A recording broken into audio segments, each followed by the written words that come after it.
Voici ce que nous allons faire. Vous avez, pour la plupart, eu le temps de vous promener un peu, d'aller lire ce que les autres avaient discuté. Nous, on a pris en note tout ce qui était écrit sur chacune des fiches. Et de toute façon, nous allons prendre aussi ces fiches-là là, comme matériel de base là, à un compte-rendu. Nous avons par contre certaines questions à vous poser, certains constats à faire. J'ai dit que ce soir, là, c'était une soirée de développement d'idées. C'est une façon de participer à enrichir par vos idées le projet Bellechasse.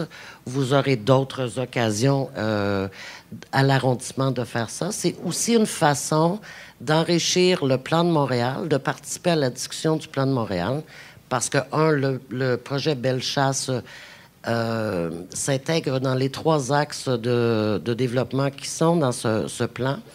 Et on peut se servir aussi de Bellechasse avec des exemples concrets, avec des idées concrètes pour enrichir le plan globalement et d'autres activités qui peuvent avoir lieu dans d'autres arrondissements.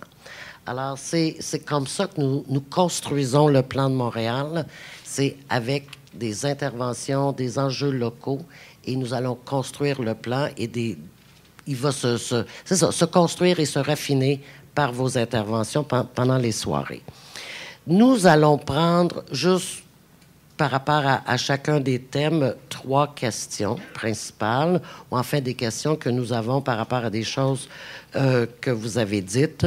S'il y a des gens dans la salle qui souhaitent poser des questions ou qui ont des réponses aux questions que nous, on va poser, vous pouvez prendre le micro, prendre la parole. Et il s'agit juste de voir comment on peut aller un petit peu plus loin avec ce que vous avez déjà discuté.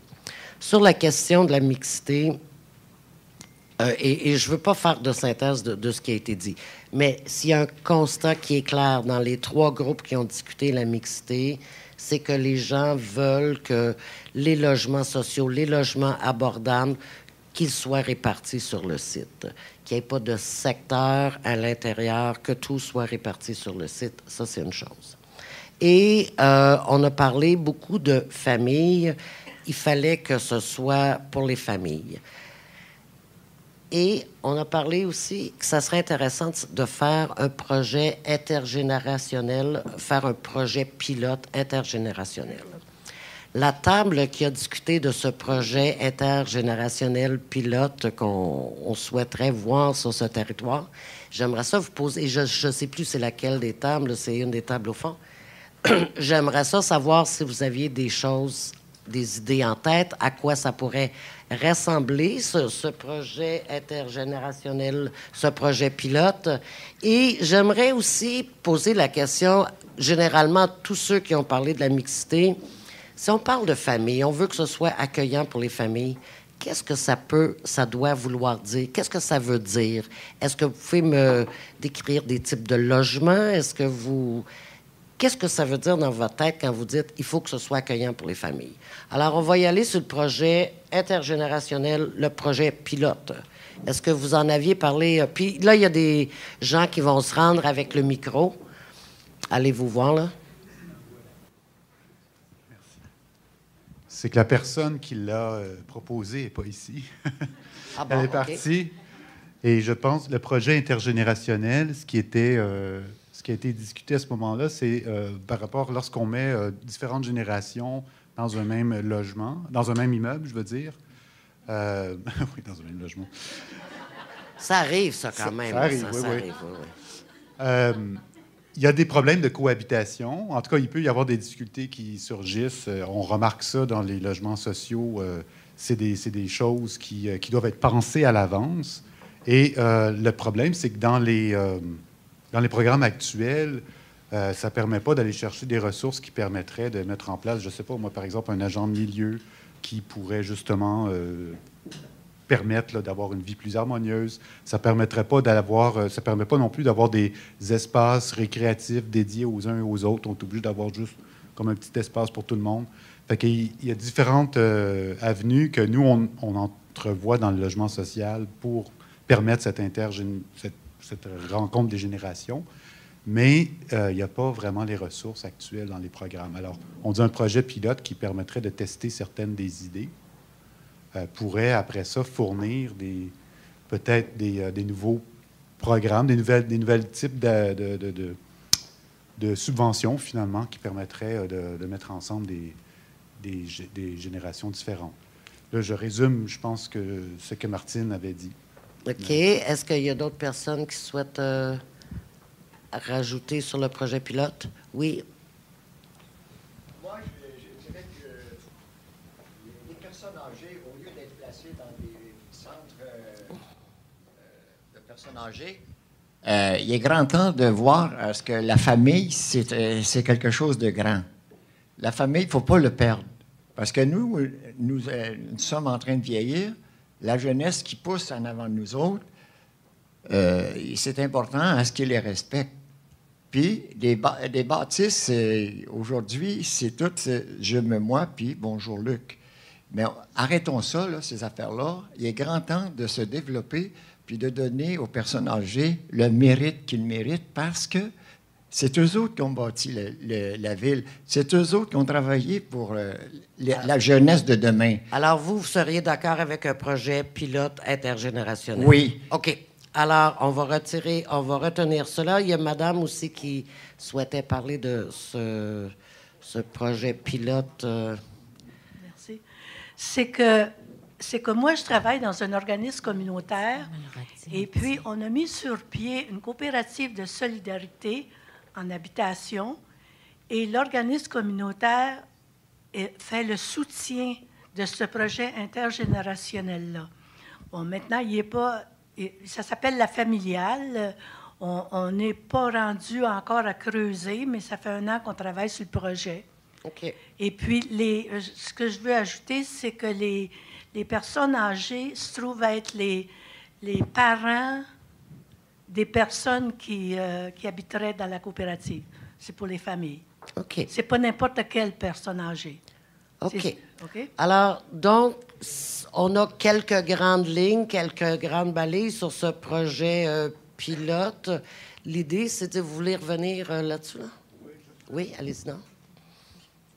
Faut vous le tenir, OK. Je voudrais juste... Bon, il y avait, juste en lien avec ça, on disait aussi que les personnes âgées dans le quartier n'avaient pas aucun lieu social pour se réunir. Dans le quartier Petit-Patrie, il n'y en a pas aucun. Il n'y a pas de club d'âge d'or, il n'y a rien. Donc, évidemment, là, quand on parle d'intergénérationnel, il faudrait qu'il y ait un lieu de sociabilité là, pour les personnes sur le site. Là, quand on parle d'un centre civique multiservice. Là, c'est juste en lien avec ça.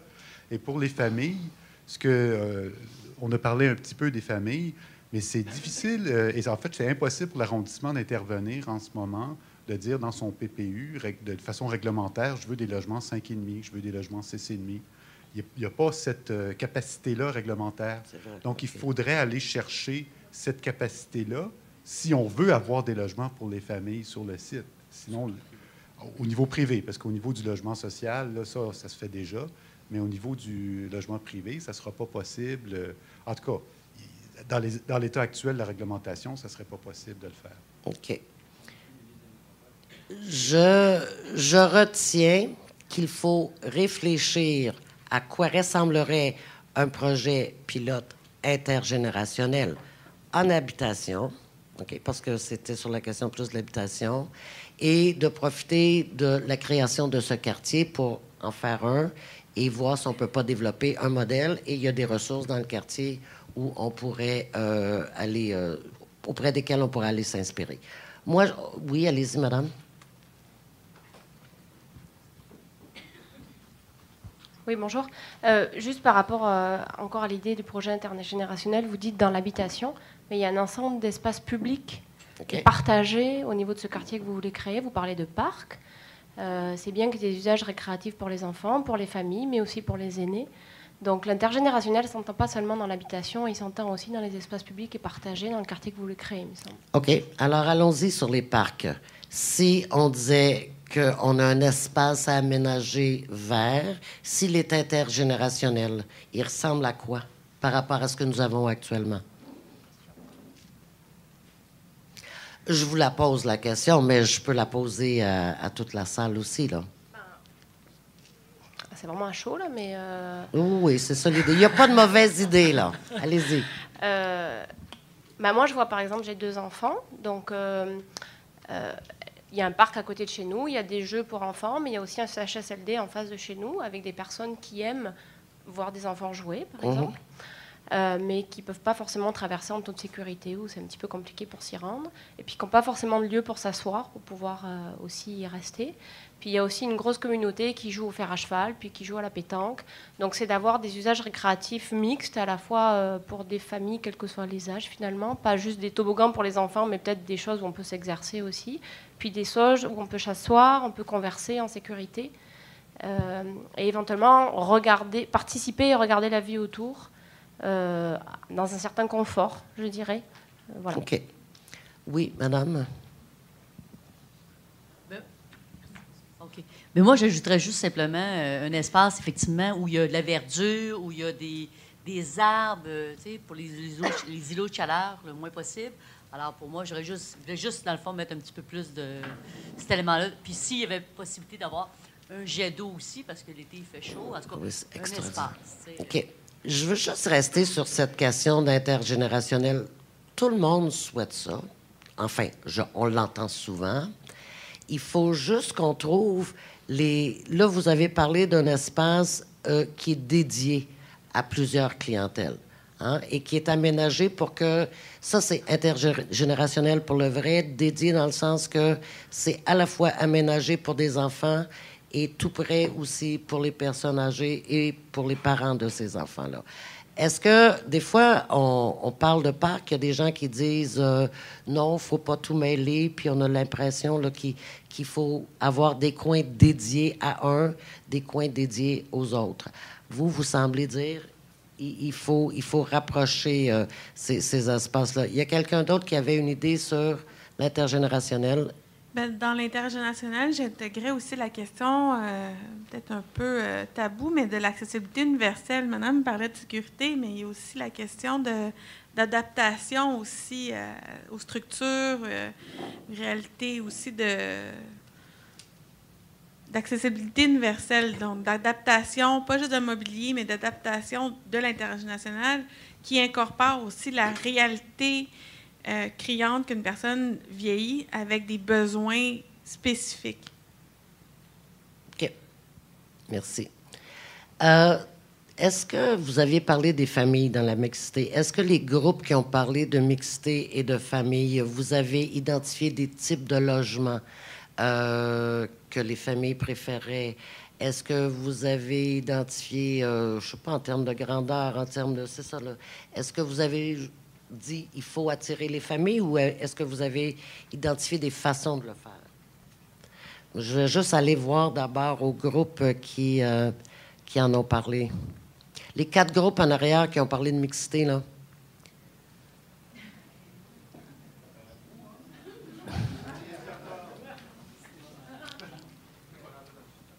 Oui, il y a madame ici. Ah, OK.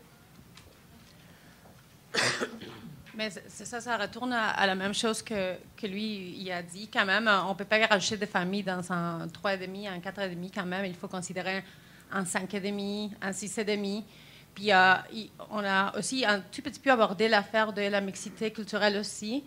Puis tu sais, il y a des familles, par exemple, les Pakistanais, ils vont avoir plus d'enfants. Si on veut attirer aussi des familles, une mixité culturelle, puis pas juste sociale en ce moment-là, il faut tenir tout ça en compte, mais il faut avoir les moyens pour dire aux développeurs, écoutez, vous allez faire des logements, même si c'est privé, OK, let's go, mais il va falloir avoir un X pourcentage qui va respecter ça pour en avoir des familles. Là. On dit on attire les familles, mais on ne leur donne pas l'espace, ça ne marche pas.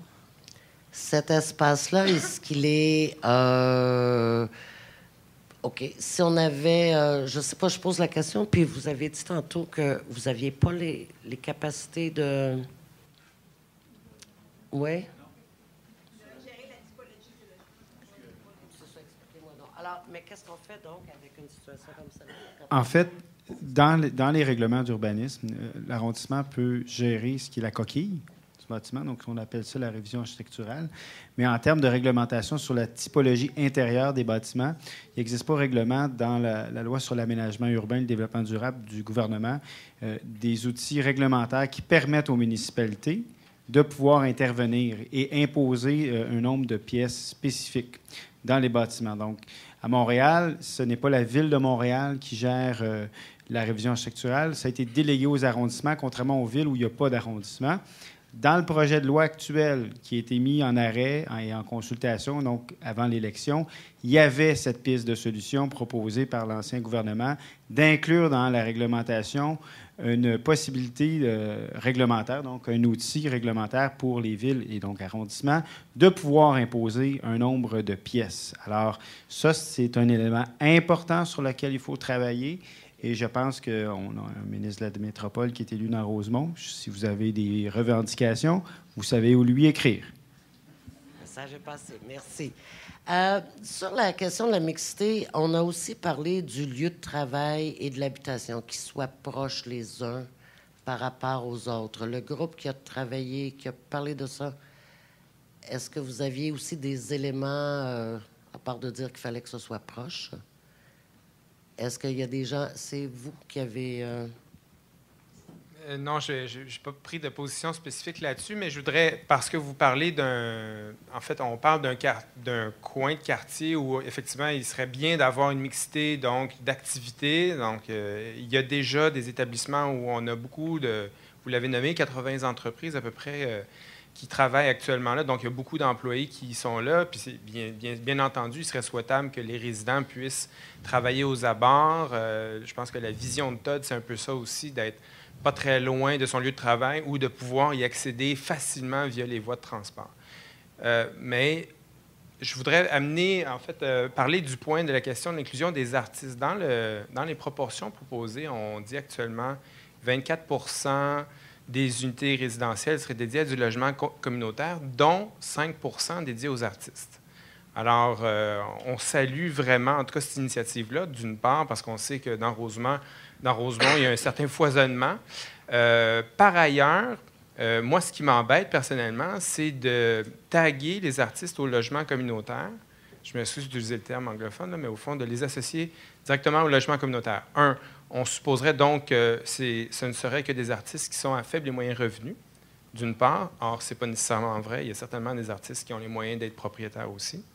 2, dans le cadre du logement communautaire, il faut comprendre qu'actuellement, puis là, ça ne nous empêche pas d'être innovateurs là-dessus. Au contraire, vous trouverez chez moi une personne ouverte à cette chose-là. Mais actuellement, dans le cadre des programmes qui financent le logement communautaire, on subventionne du pied carré résidentiel. On ne subventionne pas du pied carré espace de travail, espace de création. Et on entend beaucoup actuellement le souhait qu'il y ait un lieu de travail et de création. Tous les artistes ne veulent pas ça, mais ceux qui le veulent, ce n'est pas dans Axélogie qu'ils vont trouver cette réponse-là, à moins qu'on trouve des mécanismes très innovateurs au niveau du financement pour réaliser ça. Okay. Puis parfois, c'est au détriment d'une quantité d'unités de logement, parce qu'un espace de création, c'est un espace qu'on ne prend pas pour du logement. Donc, il y a cette question-là.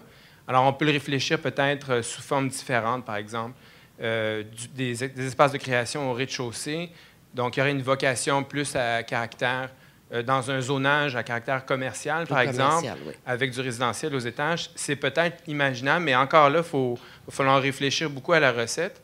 Et mon souhait, ce serait que si on ne la trouve pas, on ne pénalise pas le ratio de logement communautaire pour autant. Donc, on s'assure de respecter toujours ce souhait d'atteindre 24 à tout le moins en logement communautaire sur l'ensemble du site. Donc, je voulais le spécifier pour qu'on soit clair. Oui, c'est une bonne idée là, d'y réfléchir autrement, trouver d'autres types d'espaces. OK, merci. Je vais devoir, là, parce qu'on n'a pas trop de temps quand même, et comme je l'ai dit très souvent ce soir, c'est le début d'une conversation. Il y a des tables qui se sont penchées sur les questions de transport. Je pense que les deux tables qui se sont penchées sur la question du transport, vous avez parlé de sécuriser le coin là, du métro Rosemont, Saint-Denis-Rosemont, et non seulement de le sécuriser, de se servir aussi comme coin pour se lier. Une fois sécurisé, ce serait un lien vers le quartier, bien sûr, d'une part. Je ne sais plus s'il y a une table ou deux tables, mais je sais aussi qu'il y a des gens en aménagement, parce que j'ai entendu quelqu'un dire dans les parcs, je pense que c'est vous, madame, moi je suis cycliste et je sais que quand on se promène avec en bicyclette dans les parcs, puis il y a des piétons, il y a souvent des conflits. Et il y a des tables aussi qui ont parlé du conflit vélo, piéton et même autobus sur certaines rues. Alors, je ne sais pas si vous avez des idées. On est tous un petit peu pris dans ce genre de questionnement. Pour régler ce conflit, vous, je ne sais pas si c'est vous qui aviez parlé tantôt que vous étiez cycliste, est-ce que dans les parcs, d'avoir des sentiers que pour les piétons, des sentiers que pour les vélos, essayons déjà celui-là. Est-ce qu'il y a des gens qui ont des idées là-dessus pour gérer ce conflit piéton, au moins vélo, dans un premier temps? Je vais juste voir si, madame, vous l'aviez posé la question, est-ce que vous aviez réfléchi à quel type d'aménagement qu'il faudrait faire? Il y a un micro là qui s'en vient. OK. Je ne sais pas si c'est la meilleure solution, mais au moins, à tout le moins, agrandir les espaces parce que le long de la voie ferrée, là, il y a vraiment un conflit. Là, si on est 2, 3 vélos, on se ramasse qu'on rentre quasiment dans les piétons. Donc, l'agrandir, mais peut-être aussi les séparer. Je prends un exemple dans le plateau Mont-Royal, dans le parc Laurier. Et finalement, ils ont enlevé la piste cyclable qui traversait le parc, puis qui était quand même un lieu dangereux pour à peu près tout le monde. Puis là, on longe maintenant, on borde le parc. Moi, je trouve que côté sécuritaire, ça s'est beaucoup, beaucoup amélioré. Fait que ça veut dire qu'on n'est plus en train de rentrer dans les piétons ou les piétons nous rentraient dedans, là, mais c'est surtout nous autres, habituellement. OK, c'est repenser les circuits d'une certaine façon, soit les agrandissant ou en les orientant. La dame qui a parlé justement de ce conflit vélo-piéton-autobus, c'est laquelle? Est-ce que vous aviez des idées là-dessus ou vous aviez juste dit qu'il fallait y porter une attention?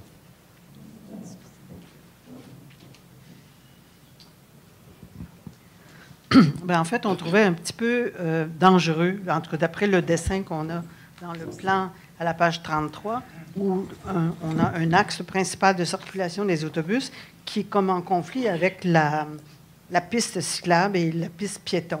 Alors, il faut même que les piétons traversent cet axe.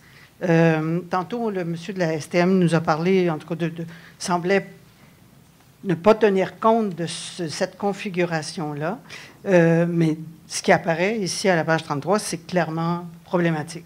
Donc, ou bien on déplace la piste cyclable le long du viaduc, ou bien on s'assure qu'il n'y ait pas ce conflit-là qui va sûrement arriver à un moment donné. Qui vous apparaît, OK. C'est là. OK. Vous, monsieur, aviez-vous... C'est ça? Oui, puis c'était en relation avec ce que vous dites, donc les vélos et les parcs, et aussi le désenclavement du secteur, et aussi relié avec les autres. Donc là, présentement, il se prépare un projet de piste cyclable sur Saint-Dominique qui, comme on le voit là, va déboucher sur rien vers le sud, sur une voie réservée à l'STM, donc à l'ouest du garage. Il n'y aura pas une continuité. C'est pas ça le plan? Il n'y a pas une piste cyclable qui descend de Saint-Dominique? Sur Saint-Laurent, on va enlever une voie de circulation sur Saint-Laurent, sur le viaduc sécurisé pour les vélos, avec des feux de circulation pour sécuriser les passages de vélos et piétons au coin de Bellechasse et Saint-Laurent et Saint-Dominique. C'est formidable. C'était donc ça que je voulais. Parce que si on se dit que l'axe de vélo, c'est la rue... qui débouche là, sur le passage à niveau 11, là, ici. Donc là, on va avoir des problèmes entre les deux parcs. Là. OK. Voilà. Vous aviez aussi des questions par rapport à la connexion du quartier vers le Mile End, parce qu'on doit passer en dessous du viaduc, c'est ça? Et vous aviez parlé de passage à niveau, de passerelle, et vous aviez identifié, vous, peut-être votre groupe, là. Est-ce que vous aimeriez préciser certaines choses par rapport à ce passage-là, puis aussi après, monsieur? OK. Oui, c'est surtout l'enjeu avec le Canadian Pacific, que c'est une organisation avec laquelle on ne peut pas parler. Donc, si on veut désenclaver le Mile End, il faut avoir un accord avec le Canadian Pacific, parce que sinon, tous ces plans de passage à niveau, c'est juste des bons plans. OK. Est-ce que... Juste pour savoir là, si on est sur la bonne piste. Mais nous, on ne veut pas désenclaver le Mile End, mais la petite patrie. En fait, actuellement, il y a un processus qui a été enclenché avec la Ville de Montréal. Il y a un rapport qui a été fait avec des spécialistes. Il y a 5 passages à niveau qui sont proposés le long de la voie ferrée du Canadien Pacifique, qui désenclave, en fait, tout le plateau et Rosemont-la-Petite-Patrie. Le rapport a été donné au Canadien Pacifique, qui doit répondre positivement ou négativement à nos demandes et recommandations de désenclavement. Donc, avec tout un projet d'aménagement, qui paye quoi, etc. Le CP a un délai maximum pour répondre favorablement et défavorablement. Il va répondre défavorablement. On le sait déjà. Par la suite, l'étape suivante, c'est d'aller contester cette décision devant la Commission des transports du Canada. Alexandre Boulris est déjà prêt à relier le dossier. Donc, on est attaché avec tous les députés de part et d'autre. Et un petit brin d'optimisme, le Canadien Pacifique a perdu toutes ses causes à la Commission des transports. Toutes ses causes. À 100%. On a tous les procès-verbaux et la jurisprudence dans le dossier. Donc, c'est le meilleur processus qu'on pouvait enclencher. Alors, je vous dis pas quand, mais je sais qu'on va réussir à obtenir les passages à niveau dans ce type de façon. On reste là-dessus pour ce soir. Donc, allez-y.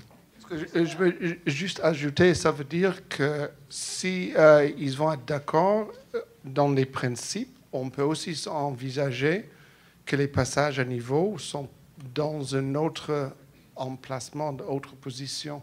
Parce...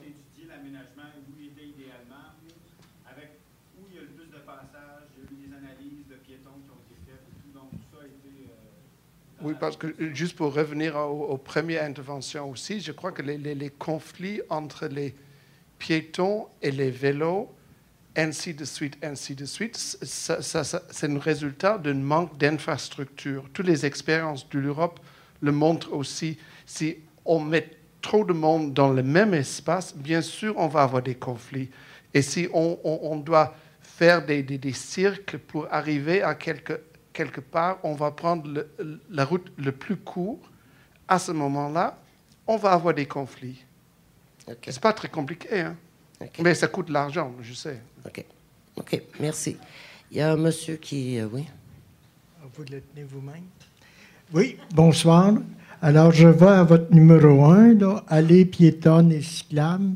Mais vous savez que nous avons de plus en plus des personnes à mobilité réduite qui se promènent en triporteurs, quadriporteurs et fauteuils électriques qui n'ont pas d'endroit, parce que M. le maire va pouvoir me répondre s'il est permis à ces gens-là de circuler sur la piste cyclable. Est-ce que c'était accepté? Ce n'est pas encore déterminé par la commission qui a fait ses recommandations. Le comité exécutif, en ce moment, il est un petit peu gelé dans ses travaux. On n'est pas encore rendu là, mais je me souviens d'un autre arrondissement où, à un moment donné, on voulait installer une piste cyclable en face d'un CHSLD. Et c'est pour revenir à la madame tantôt qui a parlé, je pense qu'elle a quitté, d'accessibilité universelle, de traverser non seulement la rue, mais la piste cyclable qui était juste devant le CHSLD. Je pense qu'on en a parlé beaucoup aujourd'hui, mais je pense qu'il faut vraiment constamment vérifier tous ces détails par rapport, c'est ça, à la mobilité des personnes. Merci beaucoup, monsieur, pour votre intervention. Vous allez me permettre... je veux juste revenir à peut-être ce que les deux tables en transport ont dit. C'est à la fois pour avoir un accès désenclaver ce nouveau quartier Bellechasse vers l'arrondissement et vers d'autres arrondissements, c'est qu'il faut sécuriser les intersections. Ça, je pense que c'est un message principal qu'on reçoit, puis et là, ils sont identifiés, ces lieux-là, et justement permettre aux gens de traverser facilement. Une dernière intervention là-dessus, et on revient rapidement sur la question de l'aménagement. Oui, merci de la permettre. Moi, je suis très préoccupée par, entre autres, au sujet de la circulation, l'impact que ça va avoir sur le quartier environnant. C'est pas un secteur qui est complètement indépendant. Donc, ce que vous allez faire comme contrainte de circulation dans ce secteur-là va avoir un impact, entre autres au nord, moi j'y habite, sur la circulation. Si le viaduc Van Horn devient une voie, passe de 4 à 2 voies, je reprends la même erreur que tantôt, passe de 4 à 2 voies, les gens vont vouloir circuler par ailleurs. Ils vont aller où? Ils vont aller au nord, à Beaubien? Ils vont aller vers le plateau Mont-Royal aussi, en tout cas parce que Laurier... Il n'y a plus de place là, dans le plateau. Ben voilà, donc déjà... Alors, ils vont venir forcément au nord. Et dans les rues avoisinantes, si on limite la circulation, ça va en faire plus dans les rues avoisinantes, si on ne prend pas les mesures qui conviennent.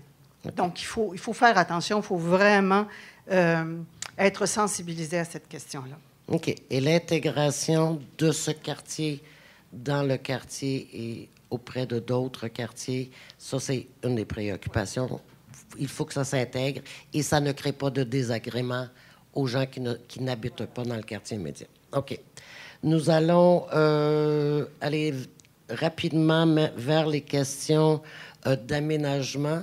Les gens, au terme d'aménagement, ont surtout parlé des promenades, des lieux de promenade. Je pense que ça a retenu l'imaginaire des gens. Et ont proposé surtout 2 choses par rapport aux promenades. Eux, ils ont été un petit peu plus concrets. Et si vous voulez rajouter, vous pouvez rajouter. C'est-à-dire de prévoir des portes d'entrée aux promenades pour qu'on sache qu'on entre à un moment donné. Et des promenades animées, mais par les personnes qui se promènent, par les commerces et par un éclairage qui les rendrait accessibles jour et nuit. Le jour autant que la nuit, pour que, justement, on puisse les emprunter en toute sécurité et qu'on sente qu'elles sont vivantes et animées. Je ne sais pas s'il y a d'autres choses à dire sur les promenades un petit peu plus précis. Est-ce qu'il y a des gens qui ont imaginé une porte ou une entrée, à quoi ça pourrait ressembler? Monsieur, je m'en vais encore aux dames qui ont... vous aviez parlé aussi, vous autres, de promenade, c'est ça? Alors, est-ce que les gens qui ont parlé de la porte d'entrée, est-ce que vous avez... C'est vous autres, ça, ici? Oui. OK. Est-ce que vous aviez imaginé quelque chose de... OK. Monsieur? Par rapport au commerce, je ne mangerai pas le micro. Donne-moi les... OK. C'est pas vrai, il va le manger. Bon, au sérieux. Moi, je dis que les commerces qui vont être là, qui vont avoir, d'avoir des places pour les restaurants, comme on a déjà commencé, puis je félicite le maire de ça, mais d'avoir une certaine discipline. Pas prendre le trottoir au complet, mais d'agir avec discernement. Si on n'agit pas avec discernement, ça ne vaut pas la peine. Parce qu'on a les chaises roulantes électriques, on a les bicycles, puis les bicycles, il faudrait qu'il y ait des sonnettes, autant comme les chaises électriques. Okay. Parce qu'il est grand temps d'avoir des sonnettes, parce que nous autres, là, on vieillit, nous autres, là, puis les oreilles ne sont plus la même étude qu'autrefois. Okay. Alors, protéger nos personnes âgées, c'est d'avoir la sagesse de les garder longtemps. Merci. Il y a madame qui avait... c'est sur les promenades. Madame, ici. C'était juste pour dire que quand on parlait des entrées, on ne voulait pas juste dire qu'on savait que c'était une entrée. Ce qu'on voulait dire, c'est qu'il faut que ça soit accueillant. Si on veut que ce soit un endroit que le monde s'approprie, il faut qu'il y ait quelque chose qui nous attire. OK.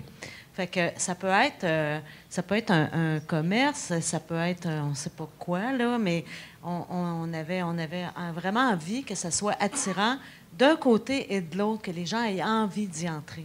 OK. Qu'il y ait quelque chose qui marque l'entrée d'une certaine façon, oui. on a parlé du mot destination. On voyait le métro comme une destination, mais qu'est-ce qu'il y avait de l'autre bord comme destination? Donc, on allait vers l'ouest. C'était quoi la destination vers l'ouest? C'était un peu le mot. C'est pas une entrée visuellement, c'est aussi une destination. J'ajouterais peut-être simplement, dans les éléments d'animation de cette promenade-là, il y aura, on voit la possibilité d'implanter des commerces sur les bâtiments qui vont border la promenade au nord. Donc, il y a des commerces au rez-de-chaussée qui puissent s'ouvrir sur cet espace public-là. On voit aussi sur la promenade elle-même, soit sous le viaduc ou ailleurs. Et là, les choix sont loin d'arrêter. On mentionne des idées comme ça, des choses auxquelles on a pu penser, mais des activités commerciales légères du genre d'un marché public ou encore des activités d'animation culturelle telles qu'un petit lieu de projection qui utiliserait les piliers du viaduc pour faire de la projection de cinéma ou autre. On veut aussi intégrer des œuvres d'art publiques à l'intérieur du site. Et la promenade urbaine, par exemple, aux extrémités, ça pourrait être des emplacements tout à fait judicieux là, pour implanter ce genre d'éléments-là. Bon, c'est certain qu'actuellement, cette promenade-là, il faut l'imaginer. Et il faut s'imaginer que la vocation du lieu lui-même va changer beaucoup par les bâtiments qui vont l'aborder. Et ça deviendra un lien important entre la station de métro et cette promenade-là vient se joindre à l'axe du réseau vert qui longe la voie ferrée et en poursuite desquels on envisage aussi des passages piétons cyclistes pour traverser la voie ferrée. Alors, c'est ça. Donc, un ensemble d'éléments qui feront en sorte qu'il y aura une activité qui se générera le long de cette promenade. Évidemment, les éléments d'éclairage, d'embellissement du viaduc lui-même, les possibilités sont ouvertes, nombreuses et multiples, qui laisseront la possibilité de s'exprimer aux gens qui sont créatifs. Moi, j'ai une question et ce sera la dernière question sur la question d'aménagement. Je pense que c'est la deuxième table. Madame, c'est vous qui êtes venue, je pense, l'expliquer tantôt. C'est le dégagement des bâtiments par rapport au trottoir. Il me semble qu'il y a une table qui a dit qu'il fallait... C'est vous, ici? C'est vous, plutôt. Qu'est-ce que vous voulez dire exactement? Vous voulez pas trop de dégagement des bâtiments par rapport au trottoir? Alors, j'aimerais que vous m'expliquiez, là...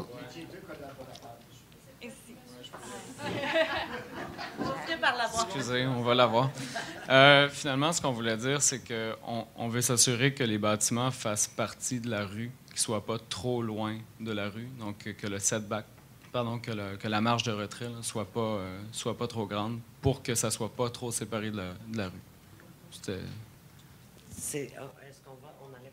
Est-ce que c'est clair ou je peux... Oui, c'est tout à fait clair. La proposition ne comprend pas encore un volet réglementaire là, qui viendra probablement donner des orientations quant aux alignements des constructions. Par contre, je dirais même dans l'esprit de la conception d'un quartier LEED, d'avoir des façades de bâtiments qui sont rapprochées des voies publiques, c'est des éléments qui donnent des points. Et dans notre préoccupation, les dégagements qui sont prévus en bordure des bâtiments devraient être simplement suffisants pour permettre la plantation d'arbres et la pousse des arbres. Alors, ce n'est pas d'avoir des bâtiments en recul avec des cours à vent importantes là, qui sont envisagées dans un développement de ce type-là. Peut-être juste rajouter les arbres, s'assurer que ça soit réglementé, là, parce que je sais qu'à Griffintown, par exemple, il y a des rues, des nouvelles rues qui viennent juste d'être bâties, qui n'ont pas d'arbres. Donc, j'imagine que c'est des points aussi, comme vous dites, pour LEED, là, juste s'assurer que ça soit réglementé, que ça soit... En fait, en bordure des rues, les arbres qui sont plantés seront des arbres qui seront plantés par la ville, la municipalité, l'arrondissement. Donc, ça fera partie du concept d'aménagement de ces voies publiques, d'intégrer des plantations d'arbres en bordure des rues. Okay. Des espèces d'arbres variés? Oui, des frênes. OK.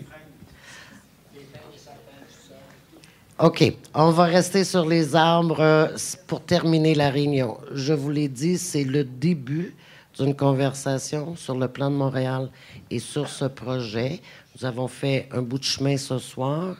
Ce que vous avez proposé sera ramassé, compilé et inscrit dans un compte-rendu qu'on pourra retrouver sur le site des Soirées de mai Montréal. Monsieur Croteau, je vous demande de faire le petit mot de clôture. Alors, merci beaucoup. C'est un très bel exercice. Je ne répondrai pas ce soir à tout ce qui a été dit parce qu'on risque de s'éterniser. C'est un petit mot. Mais il y a beaucoup de choses que vous avez dit qui sont aussi déjà enclenchées et autres. Et ça va être important pour nous de faire ce résumé-là et de faire un suivi constant parce que là, on enclenche une discussion et ça va nous mener justement jusqu'à la consultation publique officielle qui est l'OCPM. Alors ça, c'est une des démarches qu'on a déjà enclenchées. C'est une autre démarche ce soir. Et nous, on va faire tout le résumé de ça et on pourra justement donner toutes les directions qui sont déjà prises pour certaines problématiques que vous avez soulevées, intégrer à notre planification actuelle et tout. Donc, ce n'est pas quelque chose qui ne sert à rien. Au contraire, comme j'avais dit au début, ça va nous aider à bonifier, à vous rassurer. Donc, il y a plusieurs choses qui sont enclenchées. Juste vous donner une idée des échéanciers qui risquent de nous mener à terme, là, au bout du secteur Bellechasse. L'enjeu principal, c'est naturellement que le gouvernement du Québec donne l'autorisation financière à la STM de construire ce beau garage sur lequel on va pouvoir éventuellement faire les échanges de terrain et enclencher par la suite tout le processus de début des travaux. Donc, on parle de plusieurs années. Tout ça n'est pas statique. Aujourd'hui, on se donne des idées d'enjeux. Vous parliez tantôt, Madame, un exemple, de la circulation actuelle. Qu'est-ce que va être la circulation en 2020? On ne le sait pas encore. Donc, tout ça n'est pas immuable. Tout ça va bouger dans le temps et on fait, nous, le premier pas dans cette démarche-là qui va nous mener à des résultats futurs. Je prends par exemple ceux qui ont travaillé il y a 25 ans sur le quartier 54, Côte-au-Vert et, voyons, Un toit pour tous. J'oublie tout le temps le deuxième, désolé. Bien, ça a pris 25 ans pour arriver. Ça va nous prendre beaucoup moins de temps, mais ça vous donne une idée que chacun met sa pierre, chacun amène sa contribution pour bâtir le plus beau des quartiers, et c'est notre objectif. Puis c'est pour ça qu'on vous intègre la population dans ce beau projet. Alors, merci encore à tout le monde. On va faire le suivi. On va avoir beaucoup de travail et ça va être un échange. On a vos coordonnées, puis on va communiquer aussi avec toute la population le résultat de cette belle soirée. Merci beaucoup.